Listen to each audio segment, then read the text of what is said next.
All right, in today's video, we're gonna talk about something that could save you thousands and thousands of dollars in damage to your home.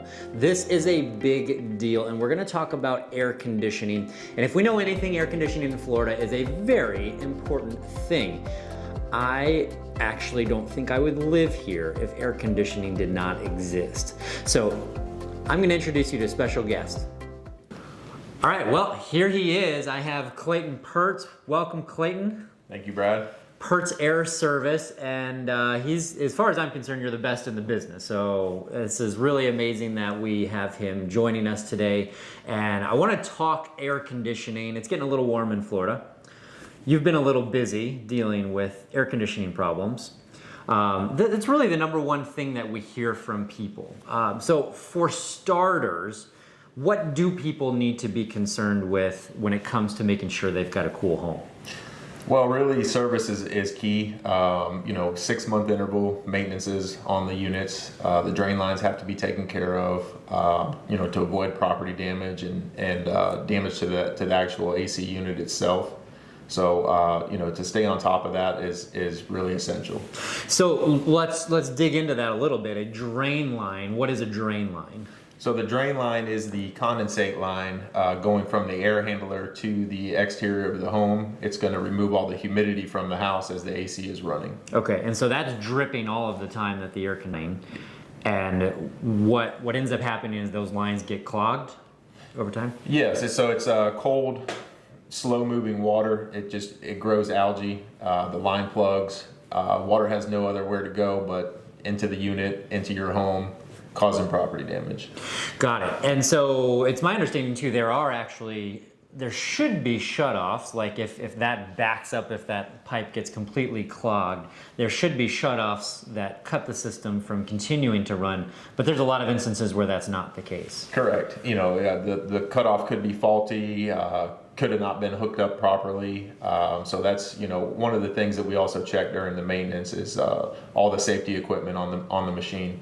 And that can be, we've seen it too, where that can cause just an incredible amount of damage. And so, what do you see? Like how big of a problem can this be? Flooded, complete houses, wood floors destroyed, major drywall damage, thousands and thousands of dollars of damage. And it kind of happens, it can happen at any time. And so especially for people who are not here, like we've got a lot of snowbirds that are likely watching this who are part-time here.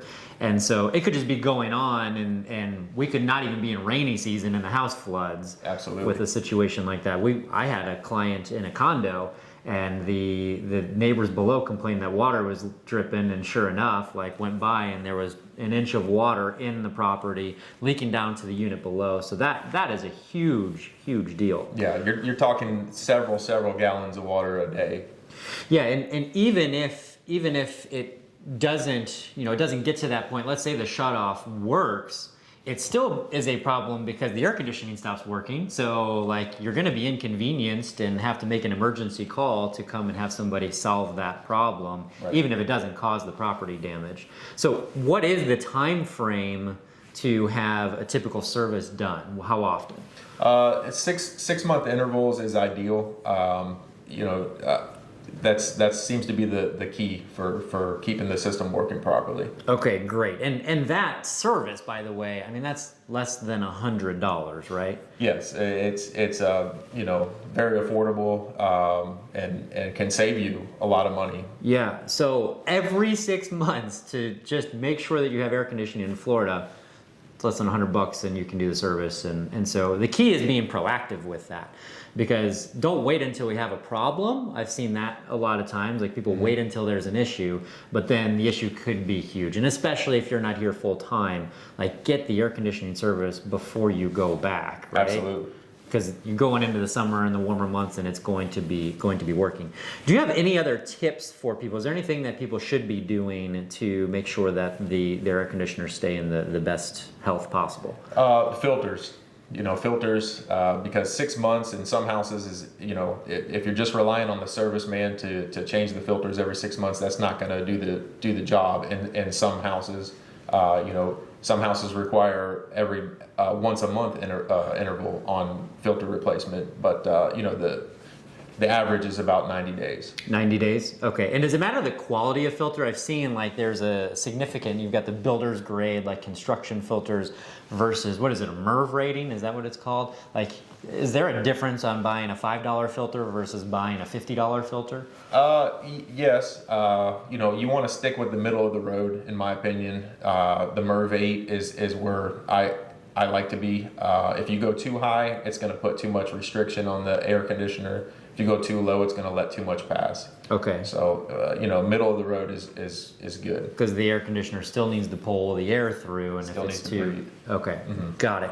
And this is just for my own personal question. Those UV lights on air conditioning, is that something that you recommend, or is that not that? And that's like purifies the air is the idea. Is that something? They serve a purpose for sure. On combating mold and mildew growth inside the air handler. So they do help. Awesome. Good. Is there anything else that we're not thinking of at the moment? No, filters and maintenance. Those are the two things that I feel strongly about. And your air conditioner, if we do those things, if we take care of it, should last approximately how long? That's a situational question. Every house is a little bit different, but I would say on average 12 to 15 years. 12 to 15. With a proper install and maintenance schedule. Okay. And you're saying situational, and is that because like in Florida we put our air handlers in a lot of different places? So that's the inside unit, and the outside is called the condenser, correct? And so we have air handlers inside the house where it's in a closet. We have air handlers that are in the garage, up in the ceiling. We have air handlers that are in the attic. Is that does that matter? Is that change the life expectancy or not really? And again, it all depends on the household and the lifestyle of the people. If they have a lot of pets, if they're keeping up with the filters, the exterior unit, the condenser. I see a lot of times sprinklers located nearby the outdoor unit, and the irrigation water is very hard, and this causes a lot of corrosion on the coils and compressor, and that will really wear down the lifespan of the condensing unit. I never thought about that. Well, so if you can't tell already, Clayton is a darn good guy, and he owns Purtz Air Service. And if anybody wants to get in touch with you to schedule a service or to get things going, how would they do that? They can call the office anytime and schedule an appointment, and we'll get you taken care of. And what's that phone number? It's 239-340-8852. One more time?